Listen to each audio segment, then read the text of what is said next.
West Indies से शिकस्त, बल्कि सीरीज हारने की जो तलवार है वो पाकिस्तान के ऊपर लटक रही है। इसी तरह मोहम्मद रिजवान का मुंह लटका वो जो दिखाई देता है, इसके पीछे कहानी क्या है? कोच और कप्तान के दरमियान इख्तलाफात जो है वो खतरनाक रुख इख्तियार करते दिखाई देते हैं।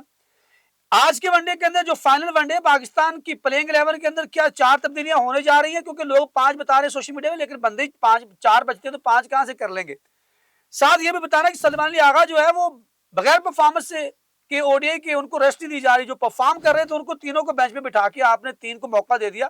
क्या सलमान अली आगा जो वो चहेते हैं या फिर कोई और मसला है? जो माइक हैसन के ज़हन के अंदर बात चल रही है कि ऑलराउंडर्स के साथ ही टीम सारी चलती है, क्या स्पेशलिस्ट की जो जरूरत नहीं है?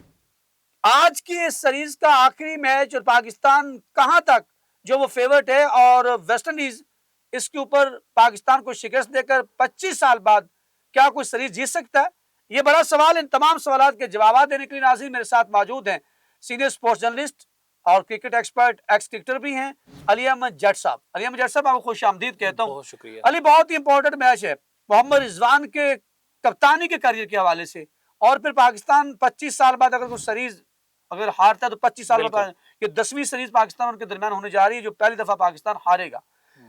आप क्या समझते हैं कि आज के दिन पाकिस्तान की टीम में कौन सी तब्दीलियां होनी चाहिए? जो बाहर बैठे मोहम्मद हारिस या दूसरे लड़के जिनको बाहर बिठाया गया था उनको ले आना चाहिए, इसी जो कम्बिनेशन के साथ जाना चाहिए? क्योंकि आप विनिंग कम्बिनेशन को आप बरकरार नहीं रख पाए थे, आपने 3 तब्दीलियां कर दी और उसका खमियाजा आपको भुगतना पड़ गया। अच्छा, दूसरा मैच हारने की वजह जो मुझे नजर आई ना वो है बारिश का नुकसान हुआ है पाकिस्तान टीम को, बारिश का नुकसान वेस्ट इंडीज को नहीं हुआ है। हम मैच एक टाइम पे जीत सकते थे जब हमने 1 से 5 के ऊपर उनके 5 खिलाड़ी आउट कर लिए थे। वहां पे हमें कप्तानी का फुकदान नजर आया, वहां पे हमने अपने बॉलर्स का भी जो है ना फुकदान नजर आया, उनकी गलतियां सामने। एक जब प्रेशर आता है, जब हमें प्रेशर के अंदर हमें आउट करने पड़ते हैं तो हमारे बॉलर्स वो नहीं कर पाते। फिर आपने बात की जी 25 साल बाद हम ये सीरीज हार सकते हैं, बिल्कुल ऐसे ही जी। इस टाइम जिस तरह दूसरा वो मैच जीते हुए हैं, हम जो ना पहले हम फेवरेट थे ओडी सीरीज के अंदर, अब जो वेस्ट इंडीज फेवरेट हो चुकी है। अगर हम ओडी रैंकिंग की बात करें तो हम चौथे नंबर पे स्टैंड कर रहे हैं, वेस्ट इंडीज की टीम 8वें नंबर पे स्टैंड कर रहे हैं, तो हमारा उनके साथ मुकाबला ही नहीं। हम ओडी रैंकिंग में बहुत ऊपर हैं। हमने हालिया बड़ी बेहतर परफॉर्मेंस दी ओडी क्रिकेट के अंदर। अगर हम सिर्फ चैंपियन ट्रॉफी से बाहर निकल आए तो हमने बड़ी बेहतर परफॉर्मेंस दी है। ऑस्ट्रेलिया को ऑस्ट्रेलिया में हराया, जनूबी अफ्रीका को जनूबी अफ्रीका में हराया, ट्राई नेशन सीरीज में हमारी बेहतर परफॉर्मेंस थी। तो हमारी बहुत बेहतर परफॉर्मेंस है वेस्ट इंडीज टीम से। फिर आपने तब्दीलियों की बात की, देखिए तब्दीलियां मैं तो इतनी ज्यादा करने के हक में नहीं हूँ, तब्दीलियां 1-2 होनी पड़ेंगी। कहाँ होनी चाहिए? देखिए राना फ़हीम अशरफ को आपने दूसरा मैच नहीं खिलाया, तो मुझे लग रहा है उनको तीसरा मैच भी नहीं खिलाना चाहिए। आप पूछेंगे क्यों नहीं खिलाना चाहिए? उसकी वजह है कि आप 2 फास्ट बॉलर के साथ जाएं और आप 3 स्पिनर के साथ जाएं, इब्रार अहमद, सुफियान मुकीम और जो हमारे तीसरे स्पिनर है मोहम्मद नवाज के साथ। निकालें किसको? आपके दिन को आपको निकालना पता किनके मारता? अभी आपने बात की नहीं, 2 फास्ट बॉलर मैं बताता हूँ ना, 2 फास्ट बॉलर आप 3 स्पिनर के साथ जाएं। मैं आपको बताता हूँ, हुसैन तन्नत ने तो खेलने है, ऑलराउंडर है, उनसे बॉलिंग करवाएं। निकालें किसको फिर? निकाल देखें आपके ऑप्शन के पीछे बचता है। आपने सुफियान मुकीम को डालना है, मैं आपको बताता हूं, आपने सुफियान मुकीम को डालना है ना। जी जी। तो फिर देखें, आप पिछला मैच आपने जो अभी आपने अपनी गुफ्तगू के अंदर कहा कि आप तीसरा मैच जो हारे हैं, मैं समझता हूं दूसरा मैच जो आप हारे हैं उसमें क्या है, आपके 2 बॉलर्स नॉन रेगुलर की वजह से आ रहे हैं। आपके वहां पर साइम अयूब ने 4 ओवर में 33 खाए, सलमान अली 3 में 33 खाए। दोनों के 7 ओवर्स का जो कोटा था उसके अंदर आपको तकरीबन 66 रन पड़ गए, तो बिल्कुल एक्यूरेट। अच्छा, वहां पे ना आप कह सकते हैं हमारे स्पिनर महंगे साबित हुए हैं, लेकिन नहीं, मैं आपको बताता हूं, मैं समझ गया आपकी बात। 7 ओवर में 17 रन, 7 ओवर में 23 रन, 1 विकेट लिया उन्होंने। दोनों ने 14 ओवर्स के अंदर तकरीबन जो है वो 40 रन दिए और 3 विकेट भी गिराए, जो रेगुलर स्पिनर थे। मैं एग्री करता हूं। देखें साइम अयूब की अगर हम बात कर रहे हैं ना, तो पीछे T20 सीरीज के अंदर बड़ी बेहतर परफॉर्मेंस उन्होंने दी है। पिछले मैच में भी बेहतर परफॉर्मेंस दी है।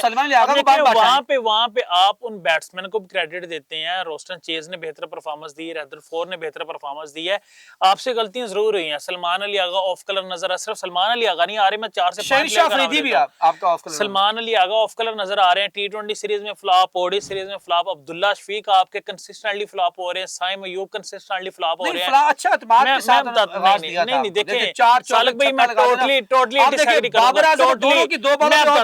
मैं टोटली डिसएग्री करूंगा सोशल मीडिया का दौर है, एक चौका मारता है, 2 चौके स्टाइलिश मारते हैं अब्दुल्ला शफीक को, आप यहाँ पे बिठा लेते हैं। अब्दुल्ला शफीक ने लास्ट 50 कब किया था? मैं उसकी बात मैं आप लास्ट 100 कब किया था? बाबर आजम के ऊपर भी आता हूँ। बाबर आजम में लास्ट 100 आपको पता है एशिया कप के अंदर किया हुआ था उन्होंने, नेपाल के अगेंस्ट, उसके बाद 100 ही नहीं किया हुआ था। देखिए अगर बाबर नजर आ रहे हैं, बाबर ने मोहम्मद रिजवान ने भी 150 किया, 47 ने पूरी टीम को बूम दिया। आप देखें वो जितना बड़ा प्लेयर आप देखें, वो जितना बड़ा प्लेयर है ना, आप उसका 47 ना लें, आप उसको कहें कि वो मैच जितवा के आपको जाए।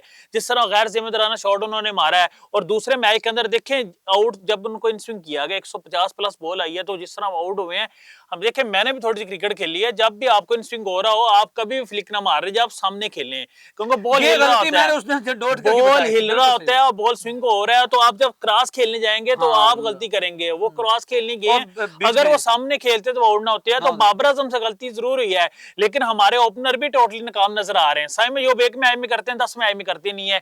अब्दुल्ला शफीक कंसिस्टेंटली 20, 25, 30 जरूर कर रहे हैं, लेकिन अपनी इनिंग को डेवलप नहीं कर रहे। अगर इस तरह डेवलप नहीं करते नहीं, देखें हमने इमामुल्लाह को चैंपियन ट्रॉफी में डाला, बेहतर परफॉर्मेंस नहीं उठा के बाहर फेंक दिया, लेकिन अब्दुल्ला शफीक, साइम अयूब मुझे ऐसे ही लग रहे हैं जैसे गली मोहल्ले में क्रिकेट होती थी। साइम अयूब के ऊपर आप तनकीद कैसे, ऑस्ट्रेलिया में परफॉर्म किया, जो अफ्रीका में परफॉर्म किया, देखिए वो माजी हो गया, आपकी परफॉर्मेंस करंटली काउंट की जाती है। माजी में तो फिर आप ये कहेंगे बाबर आजम, देखिए ये हालिया बात है ना, उसकी बुनियाद आप ये कहेंगे बाबर आजम को 1900 में क्रिकेट खिलाई जाए आप उनको, अगर वो तीसरे ओडीआई मैच में कुछ नहीं करेंगे तो आपको मैं एक और खबर दे रहा हूँ, उनके खिलाफ भी जो है ना ये बातें शुरू हो जाएंगी, ओडी क्रिकेट से भी ड्रॉप कर दें आप उनको, जिस तरह आपने T20 क्रिकेट से उनको वो तो पहले ही आप कह रहे हैं उनके ऊपर आपने प्रेशर ऐसा डाला हुआ है। प्रेशर हमने आपने नहीं डाला हुआ, नहीं कैंपेन चलाएंगे तो प्रेशर मैंने आपने डाला हुआ, दुनिया के अंदर ऐसा नहीं, आपने सचिन तेंदुलकर, ब्रायन लारा, आप दुनिया के बेहतरीन विराट कोहली, आप इंजमामुल हक, आप उठा के देखें जावेद मियांदाद, आप उठा के डेस्मन हिल्स, आप दुनिया के कितने मर्जी प्लेयर्स उठा के उनके ईरा आता है, लेकिन उससे बाहर निकलने की कोशिश की उसने पिछले में 47। लेकिन देखिए इतना लंबा एरा किसका है, मुझे जरा बता दें। 2 साल लंबा हो गया, 2 साल हो गए आपने, मुझे पता 71 2 साल ऐसी हो गई है जहां पर उनका 100 नहीं, इतना लंबा एरा तो मुझे लग रहा है विराट कोहली ना सचिन का लारा का। सुने जॉस बटलर कितना बड़ा प्लेयर है, कितना बड़ा प्लेयर है, 53 इनिंग्स उसकी भी हो गई है कि जिसके अंदर उसने अभी तक 100 नहीं किया, तो ये हो जाता है। आप ओडी क्रिकेट की बात कर रहे हैं, वो देखें दोनों की मैं बात, टेस्ट क्रिकेट के अंदर अभी उसने 100 की है, आपने देखा तो है लास्ट मैच के अंदर वही बात कर रहा हूं कि 71 इनिंग्स ऐसी हो गई है कि जिसके अंदर, लेकिन देखें जिम्मेदारी लेनी पड़ेगी इन सीनियर प्लेयर्स को। और ये जो बटलर ने कहां पे 100 किया है, बटलर की बात करें, जे रूट की बात करें, मैं जोस बटलर की बात कर, जोस बटलर की बात देखिए बटलर, देखिए कितना बड़ा प्लेयर है। अब आप ओडी क्रिकेट की बात करेंगे या T20 क्रिकेट की? ओडी क्रिकेट ठीक है, ओडी क्रिकेट में उनका नंबर कौन सा वाला? 5वां 6ठा नंबर है। हाँ, ठीक है। 5वें 6ठे नंबर वाला बैट्समैन 50 60 70 करेगा, वो फिनिश करेगा, वो लंबे रन नहीं कर सकता।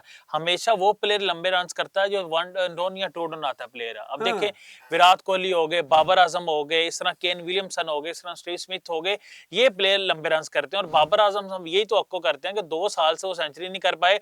मैं आपको प्रेडिक्शन कर रहा हूँ और ये खबर भी दे रहा हूँ, अगर बाबर आजम तीसरे मैच में फ्लॉप हुए ना, तो अगली जो हमारी ओडी सीरीज आ रही है उसके अंदर ये भी सोचा जाएगा कि बाबर आजम को रेस्ट करवाएं। तो रिजवान को फिर इसका मतलब है कि वो उसको भी टीम से निकाल देंगे। नहीं, रिजवान देखें सलमान अली आगा के ऊपर आप बात नहीं करते, जिन्होंने आप परफॉर्मेंस लेके शुरुआत है सलमान अली आगा का, अभी शुरू हुआ है, 4 सीरीज हुए बतौर कप्तान। मैंने आपको पहले कहा था उनको ये एशिया कप जरूर दें, एशिया कप के बाद हमें कहने की जरूरत ही नहीं है, सलमान ही आ गए, खुद ही छुट्टी हो जाएगी, ये भी बता रहा हूँ आपको। अच्छा, अगर बाबर यहाँ पे आप कहते हैं नहीं करते तो आप निकाल रहे हैं, अगर वो यहाँ पे सेंचुरी खा देते हैं फिर बेहतर परफॉर्मेंस, सेंचुरी निकाल देते हैं, ओडी क्रिकेट प्रेशर कम नहीं, T20 में बहुत मुश्किल है, T20 बहुत लो नाज़रीन, ये आज के हालात हैं। बाबर आजम के ऊपर भी बात हो रही, मोहम्मद रिजवान कप्तानी के ऊपर भी सवालात उठने, जाहिर बात है कि जब वो अगर सीरीज हार जाते हैं तो ये देखेंगे कि वो ऑस्ट्रेलिया से भी जीते हैं, वो अफ्रीका से भी जीते हैं उनके घर के अंदर। देखते ये है कि वेस्ट इंडीज से सीरीज हारने के बाद उनकी कप्तानी जो है वो बाय बाय हो जाते हैं या वो ओडीआई से निकल जाते हैं। कमेंट सेक्शन में जाके आपने बताना आज के मैच के हवाले से बता दीजिएगा कि आपके नजदीक कौन सी टीम ज्यादा फेवरेट आपको दिखाई देती है, वेस्ट इंडीज या पाकिस्तान, कितना रेट करेंगे आपने कमेंट सेक्शन में अपने शहर के नाम के साथ जरूर लिखिएगा। हमें रहेगा आपके फीडबैक का इंतजार। मुझे अखलाक सालिक, अली अहमद जट, फहीम और पूरी टीम को दीजिए इजाजत। अगर जिंदगी ने साथ दिया तो इंशाल्लाह फिर मुलाकात तो आपसे होती ही रहेगी।